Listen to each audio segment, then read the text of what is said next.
మీ personal interviews మరియు వ్యాపార ప్రకటనల కొరకు ఈ నెంబర్ని సంప్రదించండి. ఆంధ్రప్రదేశ్ డిప్యూటీ సీఎం జనసేన అధినేత పవన్ కళ్యాణ్ ఢిల్లీలో చాలా బిజీగా గడుపుతున్నారు.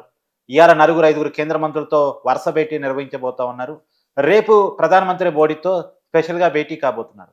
ఇంతకీ ఏంటి బిజీ, ఏం చర్చిస్తున్నారు అంతగా అంటే ఇక్కడ కీలకంగా కనపడుతున్న విషయం ఏంటంటే అదానీ జగన్మోహన్ రెడ్డికి ఇచ్చినటువంటి 1750 కోట్ల లంచం కేసుని ఏపీ ప్రభుత్వం విచారించబోతోంది.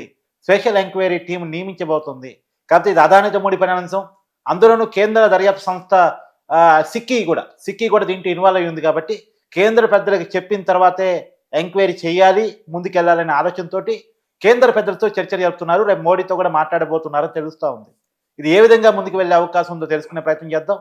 నిజంగా దీని మీద ఏపీ ప్రభుత్వం ఎంక్వైరీ చేసే అవకాశం ఉందా? జగన్ని ముద్దాయిగా తేల్చే అవకాశం ఏ మేరకు ఉంది? జగన్ మేరకు చుట్టుకునే అవకాశం ఉందా అనేటువంటి విషయాన్ని తెలుసుకునే ప్రయత్నం చేద్దాం. మనతో ఉన్నారు ప్రముఖ రాజకీయ సామాజిక విశ్లేషకులు అరిసిమల్లి శ్రీనివాసరావు గారు. సార్ నమస్కారం. సార్ నమస్కారం అండి.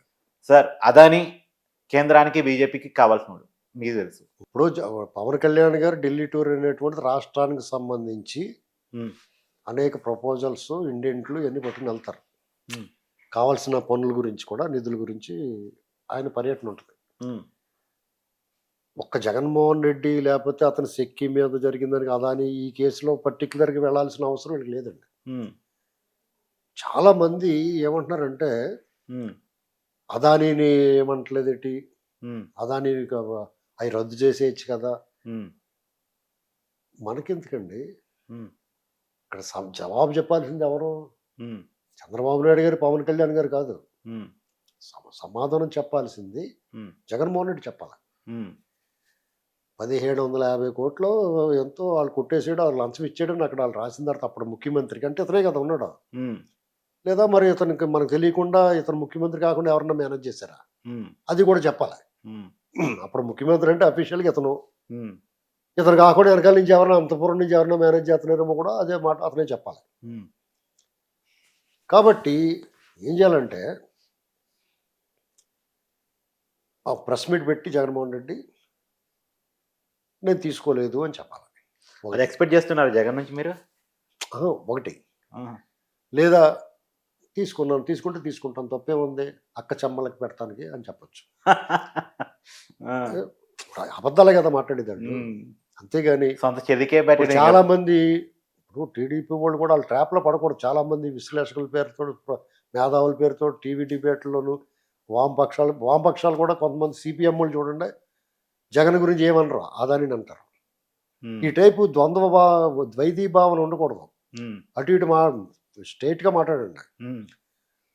ఇప్పుడు మనం మాట్లాడాల్సింది ఏంటంటే జగన్ మన రాష్ట్రానికి నష్టం చేసి జగన్ ఇచ్చిపోడు తప్పేలాగా వద్ది. బ్లాక్లో టికెట్లు అమ్మేవారు ఇదివరకు, సినిమా టికెట్లు కొనుక్కున్నవాడు ఏమనేవారు కాదు. మరి ఏమనరు, కొనుక్కున్నవాడు ఎందుకంటారు, అమ్మేవాడే కదా పట్టుకుంటారు. కట్నం ఇచ్చినా పుచ్చుకున్నా తప్పు అంటారు. అలాగే మత్తు పదార్థాలు అమ్మినా తీసుకున్నా తప్పు అంటారు. అలాగే ఇది కూడా అమ్మినా లంచం ఇచ్చినా తప్పే. కానీ ట్రాప్ చేసేది ఎవరిని? పుచ్చుకున్నవాడే కదా ట్రాప్ చేస్తారు. ఈ పాయింట్ కూడా కదా సార్, నాకు ఒక సపరేట్ పాయింట్ ఉంది. లంచం ఇవ్వటం తీసుకోవటం అనేది పక్కన పెట్టండి, అసలు 1750 కోట్లు పక్కన పెట్టండి. ఆ తీసుకోవటం ద్వారా ప్రజల ఖజానాని నష్టం చేస్తూ, యూనిట్కి ₹10 నష్టం చేసుకొస్తూ అదాని జేబులో పెట్టబోయాడు కదా. యూనిట్కి ₹10 అండి. అసలు 25 మనం తాగటేసాడు. అవును. మీకు ఇక్కడ పీపీఎల్ రద్దు చేశాడు అతను రాగానే. అవును. ₹4 తీసుకున్నాడు చంద్రబాబు గారు. 2.90 పైసలు ఉంటే ₹4 పెట్టి కొన్నాడు. అది ఇదని చెప్పేసి చంద్రబాబు గారు ఏదో అవివేకంగా పనిచేయడం అనుకున్నారా?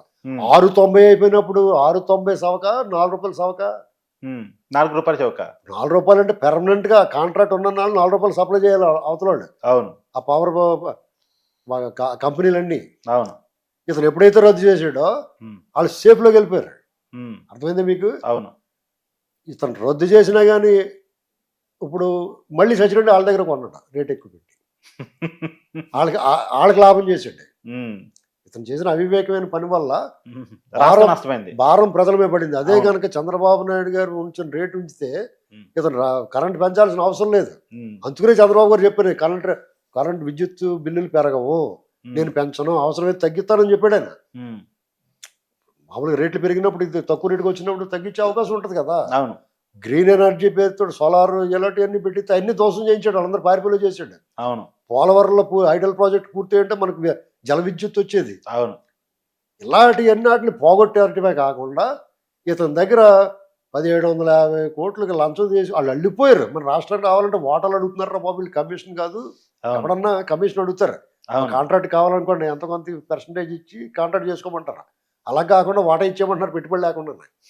మీరు ఏదో సంస్థ నిర్వహిస్తున్నారండి, అవును నా వంతుని ఏదైనా పెట్టుబడి పెట్టి వాటా ఇవ్వమంటే అది నా పెత్తనం అధికారం ఉంది కదా అని చెప్పేసి నేను రూపాయి పెట్టుబడి పెట్టకుండా మీ దాంట్లో సగం వాటా ఇచ్చేప్పుడు మీకు ఎలా ఉంటుంది? ఎట్లుంటుంది సార్? అందుకని మీకు దండం బాబుని పారిపోయారు చాలా మంది. వీళ్ళకి ఆఖరికి కింద మీద పెట్టి మొత్తం మీద అలాగైతే లంచం ఇచ్చి లైన్లో పెట్టుకున్నాడు. 1,00,000 కోట్ల భారం అండి అది, ప్రజల మీద 1,00,000 కోట్ల భారం అది. అవును 20 ఏళ్ళు వేసాడు స్కెచ్ అది. కాబట్టి ఇప్పుడు ఇతన్ని ప్రజా కోర్టులు ఎలా శిక్షించారు? ప్రజలు అయిపోయింది సార్, ప్రభుత్వాల బాధ్యత ఉంది. ఇతను ఈ కేసులో ఒకవేళ ఎవరు వదిలేద్దాం అనుకున్నా, అతనికి ఎవరు సపోర్ట్ చేసినా అతను భగవంతుడు కూడా కాపాడలేడండి. ఎందుకంటే పూర్తిగా దిగిపోయి ఉన్నాడు. అతను ఏంటంటే శివలింగం మీద తేలిలాగా ఎవడన్నా ఏమన్నా అనుకోండి, ఎంతో కొంత పెద్దల సహాయం ఉంది, కేంద్ర పెద్దల సహాయం అదానికి. కాబట్టి అదాని ఇరుక్కుంటే మనం ఇరుక్కుంటాం, లేదంటే మనం సేఫ్ అనుకుంటున్నాడు. అదానిని ఏమీ చేయకపోయినా పర్లేదు, ఇతను చేస్తారు. ఆ జిందాలను వదిలేసి కుక్కలు విద్యాసాగర్ లోపలే లేదేంటి జత్వలి కేసులో, ఇదే అంతే.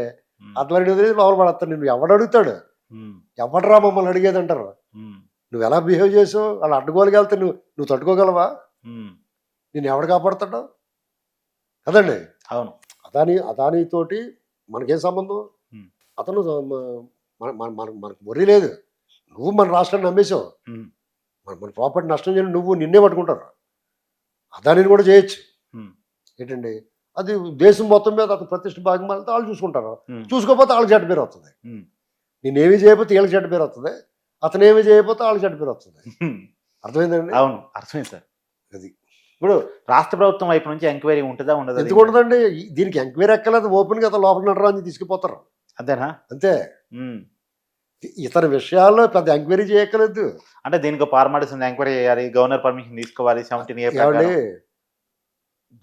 రాజు తలుచుకుంటే దెబ్బల కొద్దువా, గవర్నర్ ఎంతసేపు ఇస్తాడు పర్మిషన్? ఫోన్ చేస్తే ఇచ్చేస్తాడు. ఇతను టైం వచ్చి ఇప్పుడు స్టెప్ బై స్టెప్ వెళ్తుందండి. పిరమిడ్ టైప్లో ఉంది. కింద ముందు సోషల్ మీడియా రెక్కలు కత్తిరించారా, తర్వాత మళ్ళీ మీడియాలో మాట్లాడే వాళ్ళు రెక్కలు కత్తిరిస్తున్నారా, దాని తర్వాత స్టేజ్ నాయకులు ఉంటారు, దాని తర్వాత స్టేజ్ అధికారుల బ్యాచ్ ఉంటుంది, అవును, దాని తర్వాత ఇతని దగ్గరికి వెళ్తారు. ఓకే, మేబీ ఎన్నాళ్ళు పట్టింది సార్ జగన్మోహన్ రెడ్డి? ఎన్నాళ్ళు పట్టింది, వీళ్ళని తీసుకెళ్తారు 4 నెలలు పట్టింది, 4 నెలలు పడుతుంది. అంతేనా? Thank you sir.